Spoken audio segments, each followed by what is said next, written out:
வங்கதேசத்தில் அதிகரிக்கும் பதற்ற சூழல். சிட்டகாங்கில் உள்ள விசா சேவை மையத்தை காலவரம்பின்றி மூடியது இந்தியா.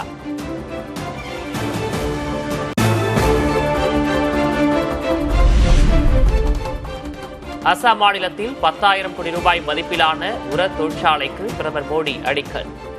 அசாமில் சட்டவிரோத குடியேறிகளை நிரந்தரமாக குடியமர்த்த காங்கிரஸ் விரும்புவதாக குற்றச்சாட்டு.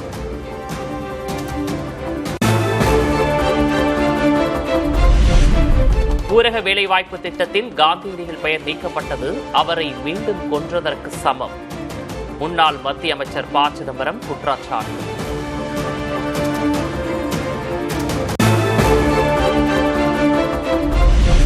இல்லாத சரஸ்வதி நதி நாகரிகத்தை தேடி அலையும் சிலருக்கு தமிழரின் நாகரிகம் தெரிவதில்லை என முதல்வர் மு. க. ஸ்டாலின் சாடல். 2000 ஆண்டுகால சண்டையில் நாம் தோற்றுவிட மாட்டோம் எனவும் உறுதி. தமிழ் மீதும் தமிழக மீதும் வெறுப்போடு செயல்படுகிற எதிர்த்துத்தான் நாம இன்றைக்கு உறுதியோடு எதிர்த்து போராடிக்கிட்டு இருக்கிறோம்.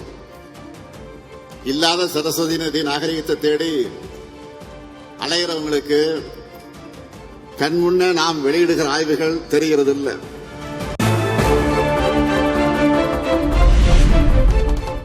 கீழடி பொருணை அருங்காட்சியகங்களை பிரதமரும் மத்திய நிதி அமைச்சரும் பார்வையிட வேண்டும் என முதல்வர் அழைப்பு.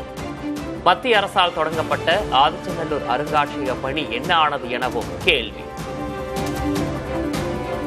மாண்புமிகு மோடி அவர்களையும் மாண்புமிகு நிதியமைச்சராக இருக்கக்கூடிய திருமிகு நிர்மலா சீதாராமன் அவர்களையும் தமிழ்நாட்டில் கட்டியிருக்கக்கூடிய பொருள் அருங்காட்சியகத்துக்கு கீழடி அருங்காட்சியகத்துக்கு வந்து பார்க்கணும். இந்த கூட்டத்தின் மூலமாக இந்த விழாவின் மூலமாக நான் அன்போடு அவர்கள் அழைக்கிறேன்.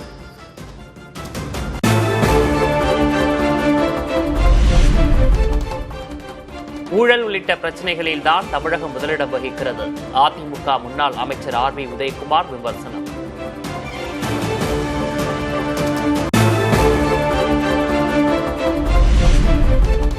புதுச்சேரியில் மீண்டும் உறுதியாகிறது பாஜக என்ஆர் காங்கிரஸ் கூட்டணி. துணை முதல்வர் பதவியை கேட்க பாஜக திட்டம்.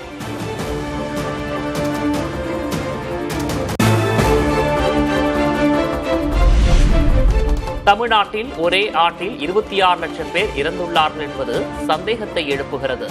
வரைவு வாக்காளர் பட்டியல் வெளியான நிலையில் மார்க்சிஸ்ட் கம்யூனிஸ்ட் மாநில செயலர் சண்முகம் கேள்வி. இறந்தவர்களுடைய எண்ணிக்கை அவர்கள் சொல்லியிருப்பது 26 லட்சம் பேர் ஒரு வருஷத்தில் இறந்துட்டாங்கன்றது நம்பத்தகுந்ததா இல்லை. அது அகில இந்திய அளவிலான சராசரியாக இருக்கட்டும், தமிழ்நாட்டுடைய சராசரியாக இருக்கட்டும், ஒரு வருஷத்துக்குள்ள அவ்வளவு பேர் இறந்திருக்கிறதுக்கு வாய்ப்பே கிடையாது.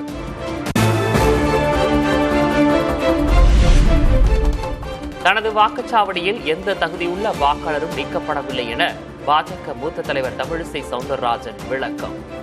எஸ்ஐஆர் பணிகள் சிறப்பாக நடந்திருப்பதாகவும் பாராட்டு. என்னோட இந்த பூத்துல எலிஜிபிள் வாக்காளர்கள் யாராவது நீக்கப்பட்டிருக்கிறார்களா என்று கேட்ட எலிஜிபிள் வாக்காளர்கள் யாரும் நீக்கப்படவில்லை.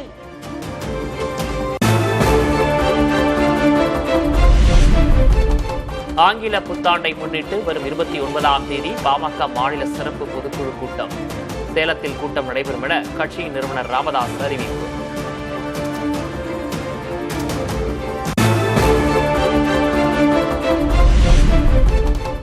செவிலியர்கள் பணி நியமனம் செய்யப்படாதது மிகப்பெரிய சமூக அநீதி.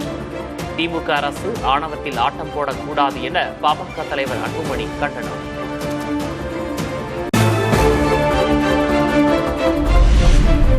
திருத்தணி முருகன் கோயிலில் பசுமை தாயகம் தலைவர் சௌமியா அன்புமணி தரிசனம். விஐபி கேட் வழியாக செல்ல அனுமதி மறுத்ததால் கோயில் ஊழியர்களுடன் பாமகவினர் வாக்குவாதம்.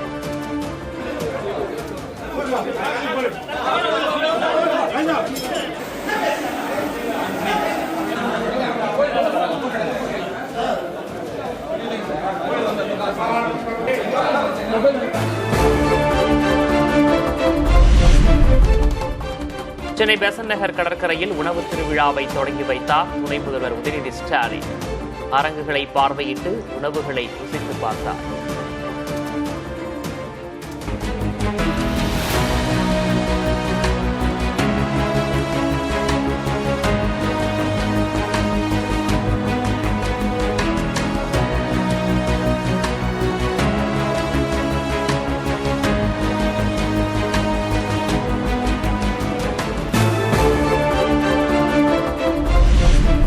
தமிழக வெற்றிக் கழகத்தின் தலைவர் விஜய் தலைமையில் நாளை கிறிஸ்துமஸ் விழா. QR கோட் நுழைவுச்சீட்டு வைத்திருப்பவர்களுக்கு மட்டுமே அனுமதி என அறிவிப்பு.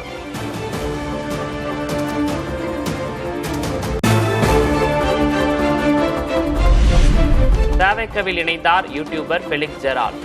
தமிழ்நாட்டின் எதிர்காலம் விஜய் என சமூக வலைதளத்தில் பதிவு.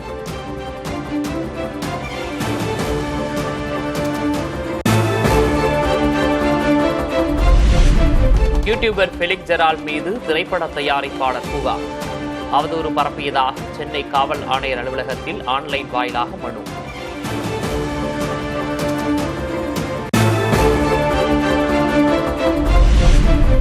நாடு முழுவதும் ரயில் டிக்கெட் கட்டணம் உயர்வு வரும் 26ஆம் தேதி முதல் அமலுக்கு வருவதாக அறிவிப்பு.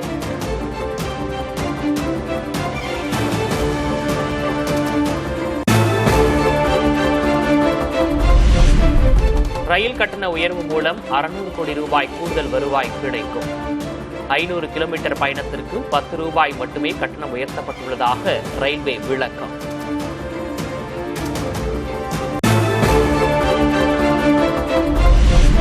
புறநகர் மின்சார ரயில்களில் கட்டணம் உயர்த்தப்படவில்லை. மாதாந்திர சீசன் டிக்கெட்டுக்கான கட்டணத்திலும் மாற்றமில்லை.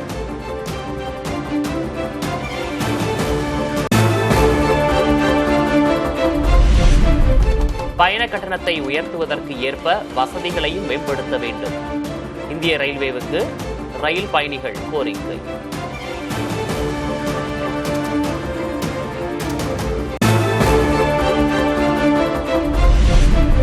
காஷ்மீரை தொடர்ந்து லடாக்கிலும் தொடங்கியது பனிப்பொழிவு. பனிமழையை ரசிக்க குவியும் சுற்றுலா பயணிகள்.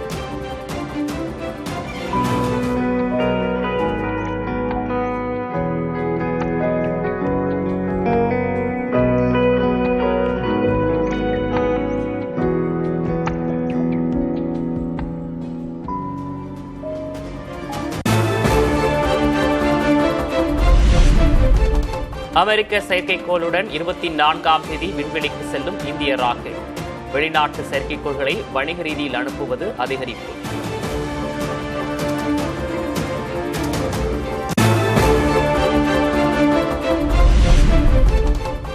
தென்னாப்பிரிக்காவில் மதுபான பாரில் நடந்த துப்பாக்கிச் சூட்டில் 9 பேர் உயிரிழப்பு.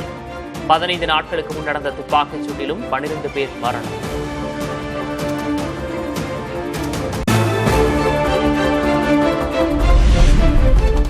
அடிலேடில் நடந்த இங்கிலாந்துக்கு எதிரான போட்டியில் 82 ரன்கள் வித்தியாசத்தில் ஆஸ்திரேலியா த்ரில் வெற்றி. 3-0 என்ற ஆட்டக்கணக்கில் ஆஷஸ் கோப்பையையும் தக்க வைத்தது.